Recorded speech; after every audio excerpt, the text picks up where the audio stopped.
Assalamu alaikum dear students, I am Dr. Ijaz Abbasi and you are watching MyScape Biology. Today we are going to study nutrition in bacteria. On the basis of nutritional requirements, bacteria are classified into two categories. Bacteria को हम दो categories में divide कर लेते हैं based upon their nutritional requirement. One are the autotrophic bacteria and the other are heterotrophic bacteria. Autotrophic bacteria are those bacteria who are able to synthesize their organic nutrients by themselves using simple inorganic substances.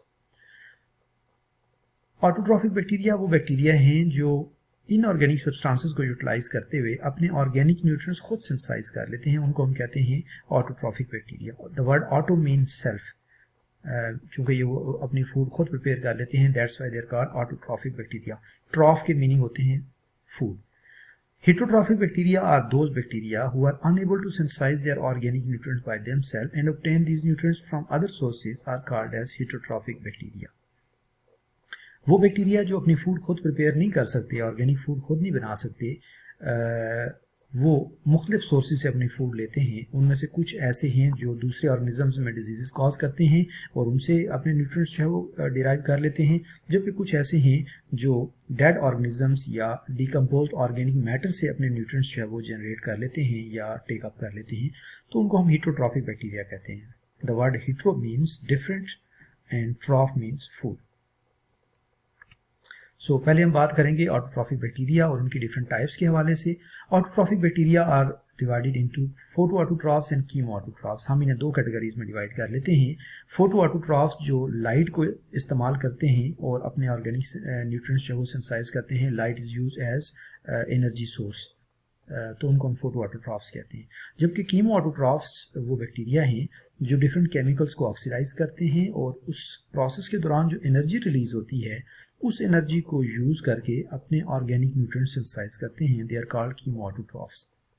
So photoautotrophs जो हैं they carry out an oxygenic photosynthesis. Photoautotrophs जो हैं ये photosynthesis perform करते हैं, लेकिन जो photosynthesis इनके अंदर होती है वो एन ऑक्सीजेनिक है, यानी उसके अंदर ऑक्सीजन प्रोड्यूस नहीं होती। These bacteria carry out photosynthesis using their own chlorophyll and sunlight to synthesize their organic nutrients. In bacteria के अंदर क्लोरोफिल मौजूद होता है और ये क्लोरोफिल को यूटिलाइज करते हुए सनलाइट को इस्तेमाल करते हैं और अपने न्यूट्रिएंट्स जो है वो सिंथेसाइज कर लेते हैं।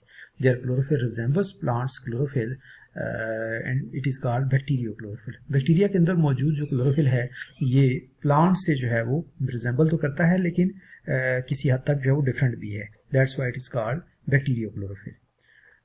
They use H2S instead of water as hydrogen source and release sulfur instead of oxygen. जो मेजर डिफरेंस है बैक्टीरिया की फोटोसिंथेसिस और प्लांट्स की फोटोसिंथेसिस में वो ये कि प्लांट्स जो है वो वाटर यूज करते हैं as a proton source, as a hydrogen source, जबकि जो बैक्टीरिया हैं they use hydrogen sulphide instead of water. So जब ये हाइड्रोजन सल्फाइड यूज करेंगे तो ये जो है वो सल्फर रिलीज करेंगे, ना कि ऑक्सीजन। तो अगर आप इनकी जो वो इक्वेशन को देखें नीचे, तो carbon dioxide plus 2H2S goes into CH2O raised to power n plus H2O plus 2S।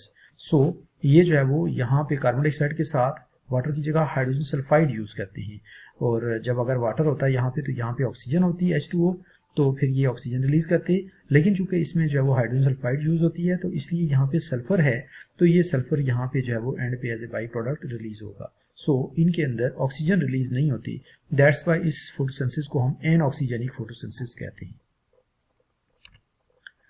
फोटोऑटोट्रॉफ्स are of different types like purple sulphur bacteria, green sulphur bacteria and purple non sulphur bacteria. Photoautotrophs को हम तीन categories में divide कर लेते हैं। Purple sulphur bacteria, purple green sulphur bacteria and purple non sulphur bacteria, तीन categories में हम इनको डिवाइड कर लेते हैं depending upon the organic compound or the sulfur compound they use.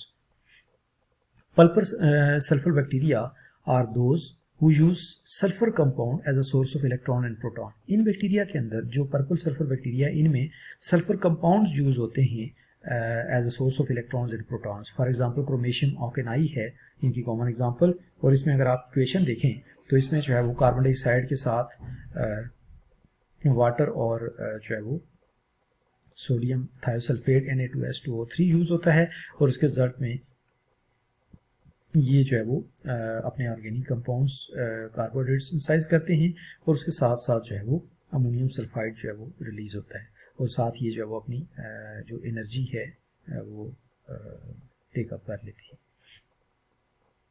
Green sulphur bacteria जो हैं दे यूज हाइड्रोजन सल्फाइड।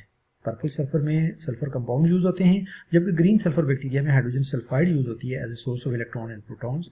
इनकी कॉमन एग्जांपल क्लोरोबियम है, क्लोरोबैक्टीरिया है और इनमें जो है वो अगर आप देखें तो कार्बन डाइऑक्साइड के साथ हाइड्रोजन सल्फाइड डायरेक्टली रिएक्ट करती है और उसके रिजल्ट में sulphur as a by product release होती है और यहाँ पे जो है वो कार्बोहाइड्रेट सिंथेसाइज हो जाते हैं। जबकि जो पर्पल नॉन सल्फर बैक्टीरिया हैं they use other compounds as source of electron and proton. For example Rhodospirillum rubrum uses propyl alcohol. Purple non sulphur bacteria जो हैं ये सल्फर कंपाउंड्स के अलावा जो है वो ऑर्गेनिक कंपाउंड यूज करते हैं। जैसे फॉर एग्जांपल रोडोस्पाइरलम रबरम है तो ये प्रोपाइल अल्कोहल को यूज करता है और उसके रिजल्ट में ये अपने कार्बोहाइड्रेट सिंथेसाइज कर लेता है। तो ये तीन मेन जो है वो टाइप्स हैं फोटोऑटोट्रॉफ्स की, डिपेंडिंग अपॉन के कौन से ऑर्गेनिक कंपाउंड या सल्फर कंपाउंड जो है ये यूज कर लें। Next are the कीमोऑटोट्रॉफ्स।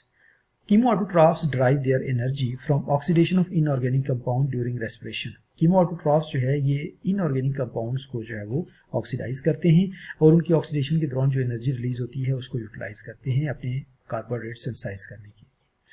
इनको हम डिफरेंट ग्रुप्स में डिवाइड कर लेते हैं, like nitrifying bacteria. These bacteria live in soil and oxidise ammonia into nitrites, for example Nitrosomonas, और convert nitrates into convert nitrites into nitrates, for example Nitrobacter. ये दो जो है वो ग्रुप्स हैं नाइट्रीफाइंग बैक्टीरिया के, नाइट्रोसोमोनास और नाइट्रोबैक्टर इनकी एग्जांपल्स हैं।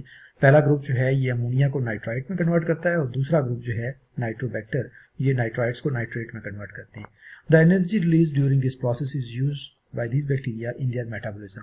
जो एनर्जी इस प्रोसेस में रिलीज होती है उसको ये यूटिलाइज करते हैं अपने मेटाबॉलिज्म में और ये जो है वो नाइट्रोसोमोनास का रिएक्शन है। अमोनिया और ऑक्सीजन को ये रिएक्ट कराता है और इसके रिजल्ट में अमोनिया की ऑक्सीडेशन होती है और जो है वो HNO2 बनता है और इसके साथ ये एनर्जी जो है वो रिलीज हो जाती है जो कि ये यूटिलाइज कर लेता है।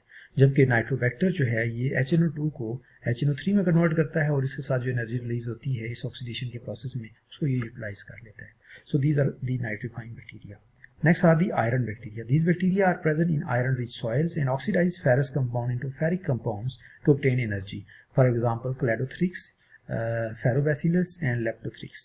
So ये बैक्टीरिया की जो टाइप्स हैं ये आयरन बैक्टीरिया कहलाते हैं और ये जो है वो ऑक्सीडाइज करते हैं फेरस कंपाउंड्स को फेरिक कंपाउंड्स में। सो ये जो इनका रिएक्शन है इसमें ये जो है वो फेरस को फेरिक में कन्वर्ट करते हैं और इस तरह से जो एनर्जी रिलीज होती है इस प्रोसेस के दौरान वो अपने मेटाबॉलिज्म में यूटिलाइज कर लेते हैं। Next are the sulphur bacteria. They are present in hot springs.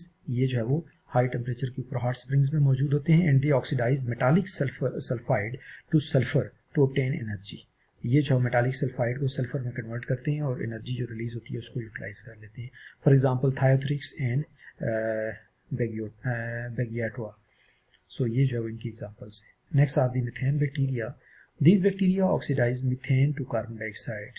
They obtain both energy and carbon from the methane. ये मीथेन को कार्बन डाइऑक्साइड में कन्वर्ट करते हैं और जब मीथेन ऑक्सीडाइज होती है तो उससे जो है वो इनको ना सिर्फ एनर्जी अवेलेबल होती है बल्कि जो कार्बन रिलीज होती है उसको भी ये जो है वो यूटिलाइज कर लेती है। फॉर एग्जांपल मिथेनोसोमोनास इनकी जो एग्जांपल है और ये इस तरह से मीथेन को जो है वो ऑक्सीडाइज करते हैं और कार्बन डाइऑक्साइड और जो है वो वाटर और एनर्जी रिलीज होती है। Next are the hydrogen bacteria. Hydrogen bacteria are those bacteria that grow in organic media containing hydrogen, oxygen and carbon dioxide and oxidize hydrogen to obtain energy. ये hydrogen को जो है वो oxidise करते हैं और इससे एनर्जी जो है वो रिलीज होती है उसको यूटिलाइज करते हैं मेटाबॉलिज्म में। For example bacillus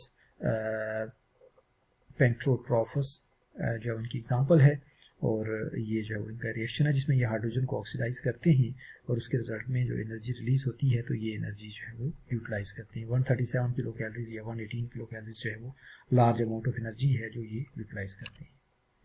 heterotrophic bacteria are the other type. They are those bacteria which are unable to manufacture their own organic compounds so they obtain their food from different sources.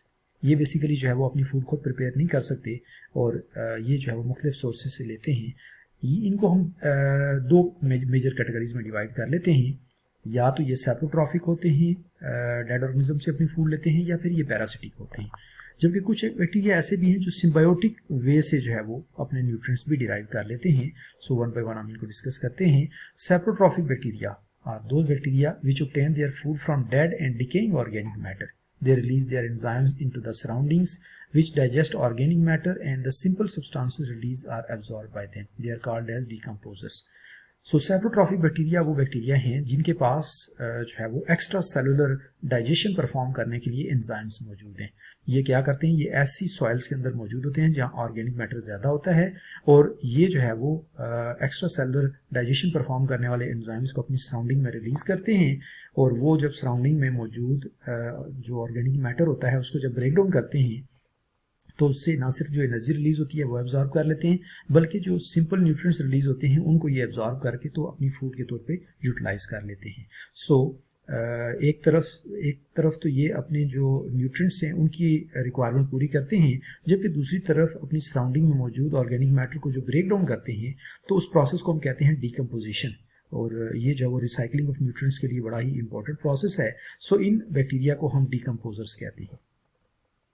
Next are the parasitic bacteria. Parasitic bacteria जो हैं, these are those bacteria which lack their own enzyme system and obtain nutrients from other living organism by causing diseases in them. For example, pneumococcus which causes pneumonia. So ये वो bacteria हैं जिनके पास ये extra cellular digestion perform करने वाले enzymes नहीं होते, लिहाजा ये क्या करते हैं कि ये किसी ऑर्गेनिज्म की बॉडी के अंदर इंटर हो जाते हैं और उससे डायरेक्टली अपने न्यूट्रिएंट्स जो है वो एब्जॉर्ब कर लेते हैं। जब ये न्यूट्रिएंट्स एब्जॉर्ब करते हैं या उस ऑर्गेनिज्म की बॉडी में वेस्ट मटेरियल या टॉक्सिन रिलीज करते हैं तो उस वजह से जो है वो उस ऑर्गेनिज्म के अंदर डिफरेंट डिजीजेस कॉज हो जाते हैं। जैसे न्यूमोकोकस जो है ये निमोनिया कॉज करता है ह्यूमंस के अंदर, तो इस तरह से ये मुख्तलिफ डिजीजेस जो है वो कॉज करते हैं। Next are the symbiotic bacteria. These bacteria develop symbiotic association with other organisms to obtain their nutrients from them. For example, Rhizobium radicicola associated with roots of leguminous plants develop nodules, fix atmospheric nitrogen for them and in turn obtain nutrients from them. ये वो bacteria हैं जो दूसरे organism के साथ symbiotic association develop कर लेते हैं। जैसे फॉर एग्जांपल राइजोबियम रेडिसिकोला है, तो ये बैक्टीरिया क्या करता है कि ये लेग्यूमिनस प्लांट्स, ये जो फलीदार प्लांट्स हैं, बीन्स वगैरह हैं, तो इनकी रूट्स के साथ एसोसिएट हो जाता है और उनकी रूट्स के अंदर जो है वो नोड्यूल्स डेवलप करता है। इन नोड्यूल्स के अंदर ये बैक्टीरिया रहते हैं, रिजाइड करते हैं और फिर सराउंडिंग से अपनी जो एटमॉस्फेयर है उससे नाइट्रोजन को एब्जॉर्ब करके उसको नाइट्रेट्स में कन्वर्ट करते हैं। यूं बैक्टीरिया जो है वो नाइट्रोजन को नाइट्रेट्स में कन्वर्ट करते हैं तो प्लांट को नाइट्रेट्स अवेलेबल होते हैं और इन टर्न वो प्लांट से कुछ प्रोटेक्शन और न्यूट्रिएंट्स जो है वो डिराइव कर लेते हैं। सो इनको हम जो है वो सिम्बायोटिक एसोसिएशन कहते हैं। Thank you so much. अल्लाह हाफिज़।